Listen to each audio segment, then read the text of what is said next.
This is the training program of PAD Network for support of the Roma entrepreneurship. Lesson 8. Risk Management. In this lesson, we are going to identify what risk management is, its importance, the different types of risks that a company faces, and some processes to have in mind to overcome those risks. Risk management, or enterprise risk management, ERM, is the process of planning, organizing, leading, and controlling the activities of an organization in order to minimize the effects of risk on an organization's capital and earnings.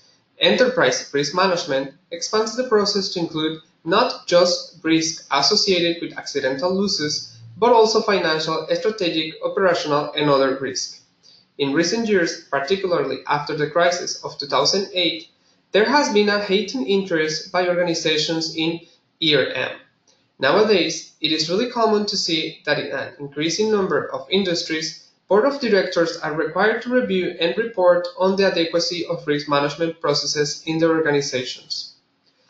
If you think about it, risk management occurs everywhere. We can start with everyday situations such as banks performing a credit check on an individual before issuing a personal line of credit, to more complex situations, for example, an investor buys more risk corporate bonds, or when a company wants to get in a new market. In this line, a successful risk management initiative should be proportionate to the level of risk in the organization aligned with other corporate activities, comprehensive in its scope, embedded into routine activities, and it should be dynamic by being responsive to changing circumstances. Running a business can be a dangerous occupation with many different types of risk. Some of these potential hazards can destroy a business, while others can cause serious damage that can be costly and time-consuming to repair. However, if you have a well-prepared business that have already detected the possible risk, you can be able to moderate the risk impact. There are different types of risk and in different sectors, so we will discuss some of them in the following slides. Strategic risks result directly from operating within a specific industry at a specific time. For example, shifts in consumer preferences or emerging technologies that make your product line obsolete, or other drastic market forces that can put your company in danger. They include risks arising from merger and acquisition activities, changes among customers or in demand, industry changes, research and development. To counteract strategic risk, you'll need to put measures in place constantly. For example, you might consider the strategic risk of the possibility of a US company buying one of your Canadian competitors. This might give the US company a distribution arm in Canada. So, you want to consider whether there are any US companies which have the cash share price to do this, whether there are any Canadian competitors who could be a takeover target. Operational risks are associated with your business operational and administrative procedures. These include recruitment, supply chain, accounting controls, IT systems, regulation, board composition. You should examine these operations in turn, prioritize the risk, and make provisions for such a risk happening. For example, if you are heavily reliant on one supplier for a key component, you should consider what could happen if that supplier went out of business. Financial risks are associated with the financial structure of your business, the transactions your business makes, and the financial system you already have in place. Identifying financial risks involves examining your daily financial operations, especially cash flow. If your business is too dependent on a single customer and they are unable to pay you, this could have serious implications for your business viability.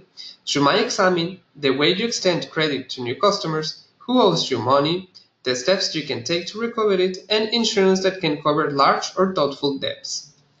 Financial risk should take into account external factors, such as interest rates and foreign exchange rates.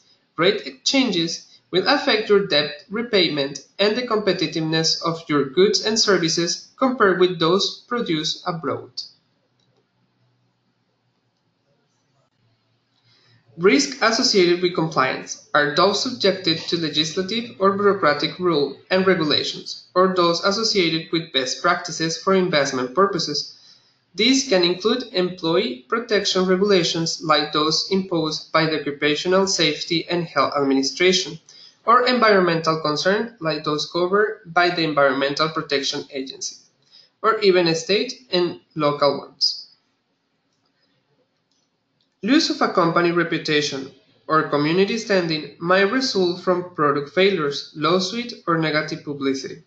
This represents reputational risk. Reputation takes time to build, but can be lost in a day. In this area of social networking, a negative Twitter posting by a customer, for example, can reduce earnings overnight.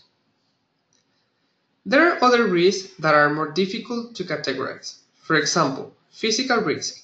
Building risks are the most common of this type, and fire or explosions are the most common risk to a building.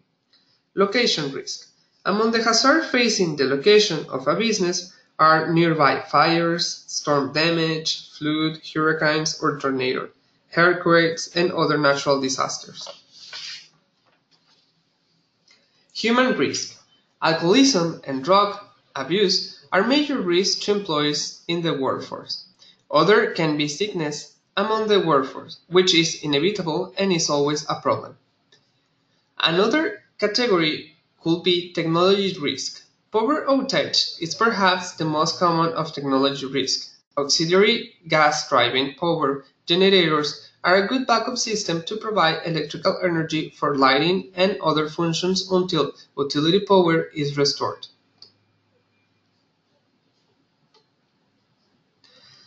After the risks have been identified, they must be prioritized in accordance with your assessment of their probability. And you need to establish a probability scale for purpose of risk assessment. For example, risk might be very likely to occur, some chance of occurrence, small chance of occurrence, and very little chance of occurrence. They should be prioritized and managed in accordance to their probability of occurring.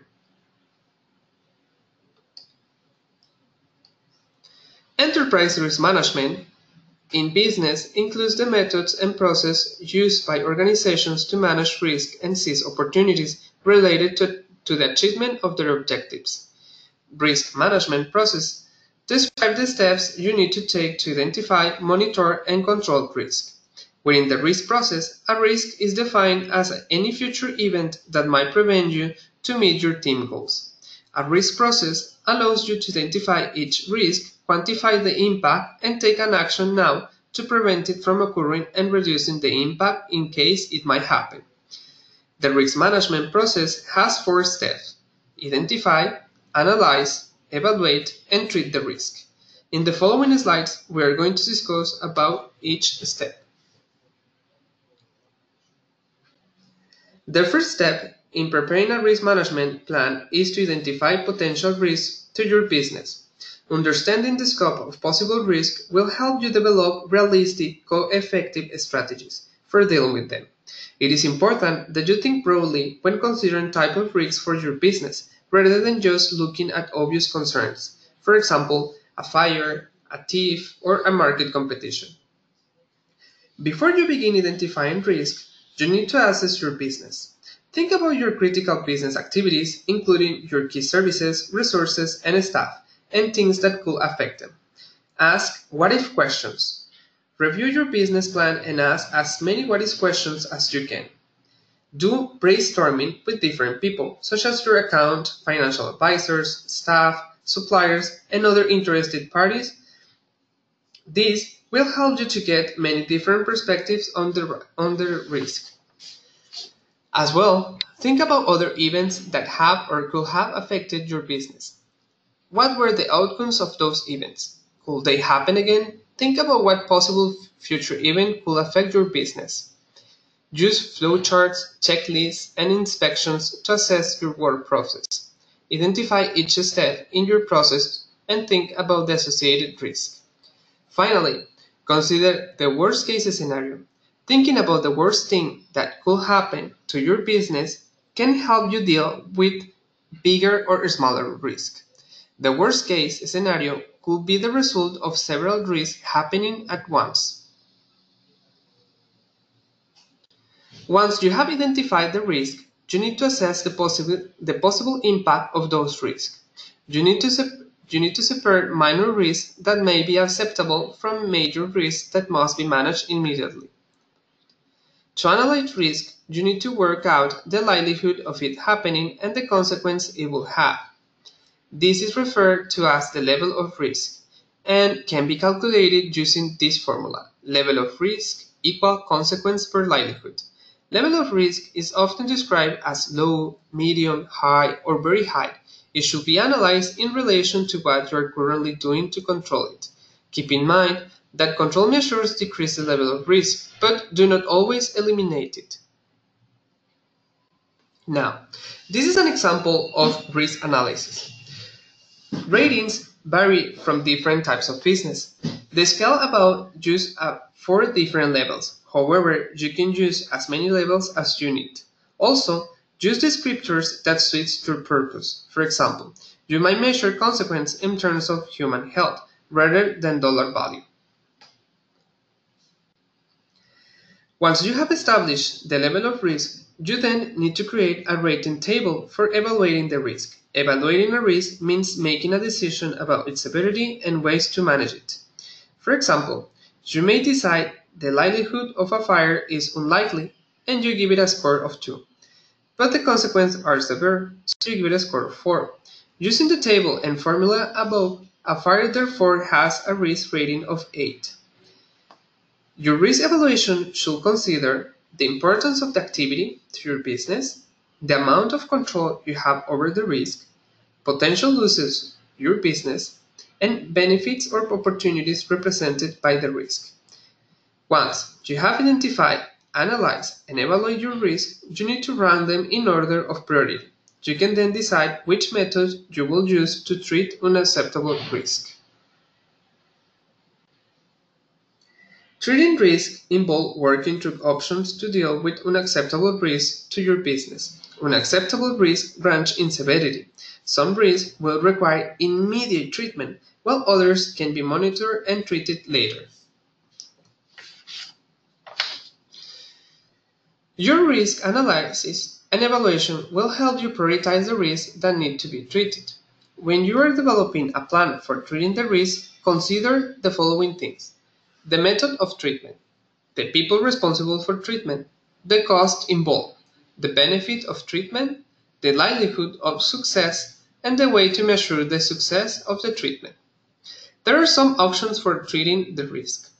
Avoid the risk. If it's possible, you might decide not to proceed with an activity that is likely to generate risk. Reduce the risk. You can reduce a risk by reducing the likelihood of the risk happening, for example, through quality control processes, or by reducing the impact if the risk occurs, for example, through an emergency procedure. Transfer the risk. You may be able to shift some or all of the responsibility for the risk to another party through insurance, outsourcing, etc. You may also be able to transfer risk by cross-training to staff so that more than one person knows how to do in a certain period.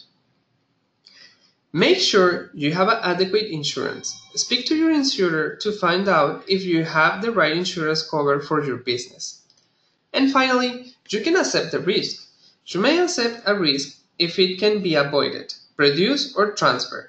Other risks may be extremely unlikely and therefore too impractical or expensive to treat.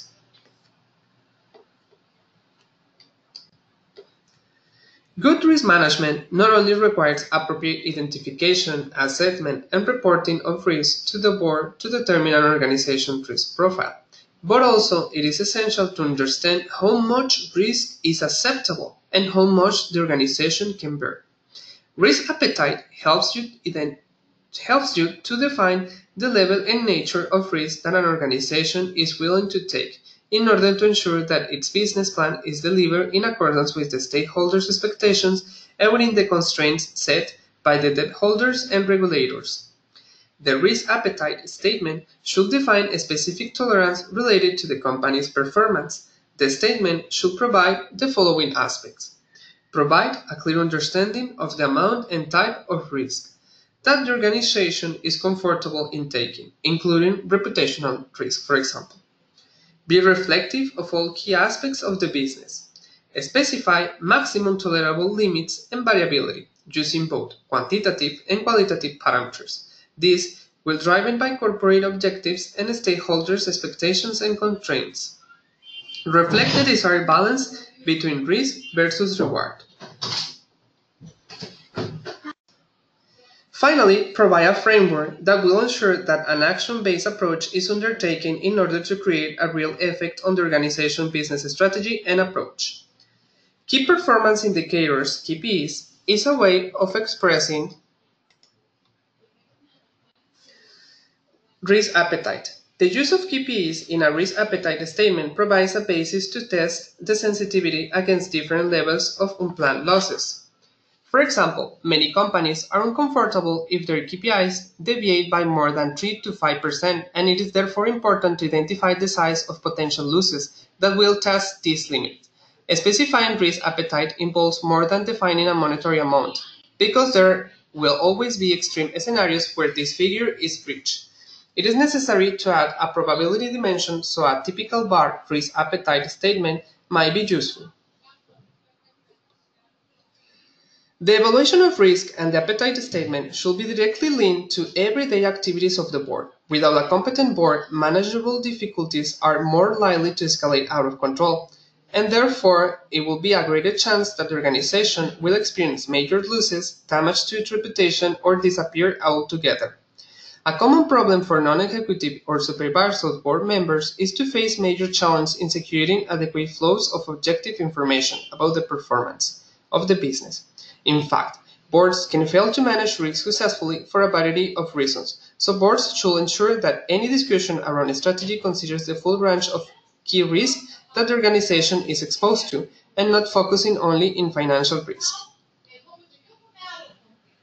Boards should ensure that any discussion around a strategy considers the full range of key risks that the organization is exposed to. These will typically fall into one of four groups. Financial risk.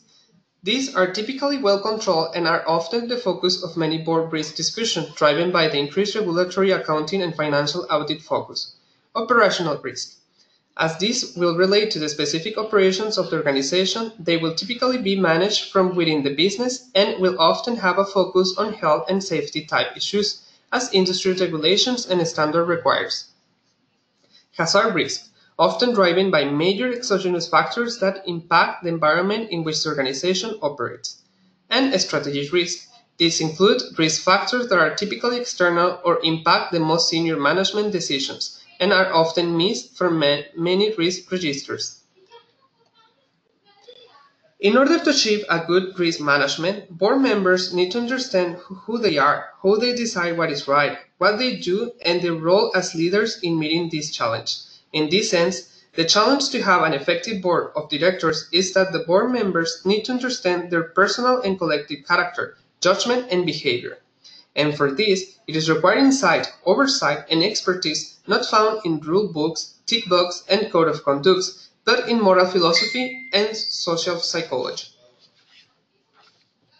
In order to overcome this challenge, it is important that boards improve their focus on risk and risk management by integrating risk into the board strategy debate. By doing this, board members will often dedicate a reasonable amount of their time to understand, review, and challenge an organization's strategy.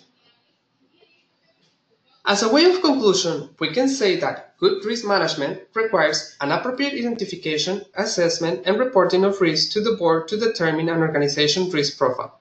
It is essential to have an understanding of how much risk is acceptable, how much the organization can bear. All organizations need to take on some risk in order to achieve strategic objectives and deliver returns.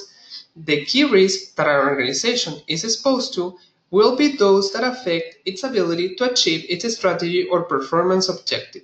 Thus, it is important that discussion on how much risk is acceptable to an organization need to be made in the context of its strategy objective.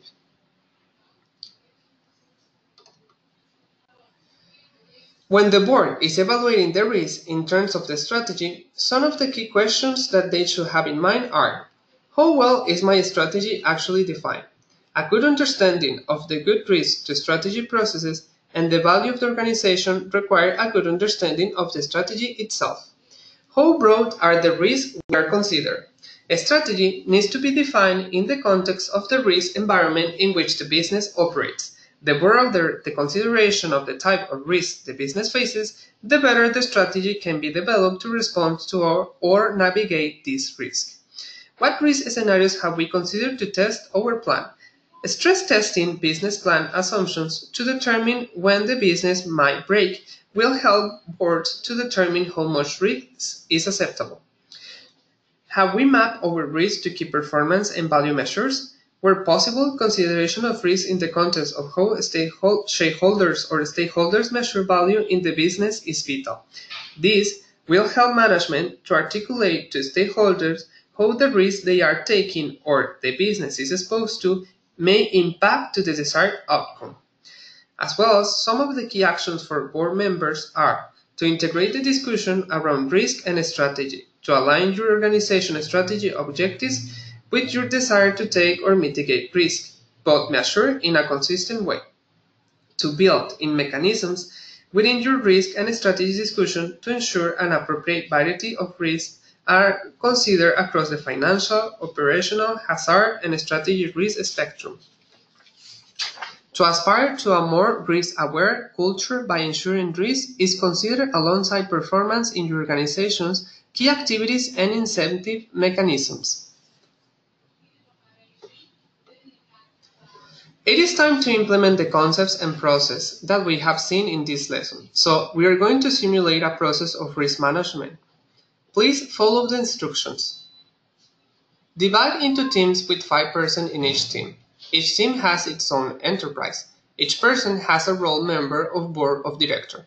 Each team has to identify any possible risks about its company. Please use the map template and fill it in with the possible risk. After identifying and naming the possible risks of each company, then each team has to analyze this risk. Each team is evaluated by the trainer and the one with the higher rank is the winner. Thank you for your attention and see you in the next lesson.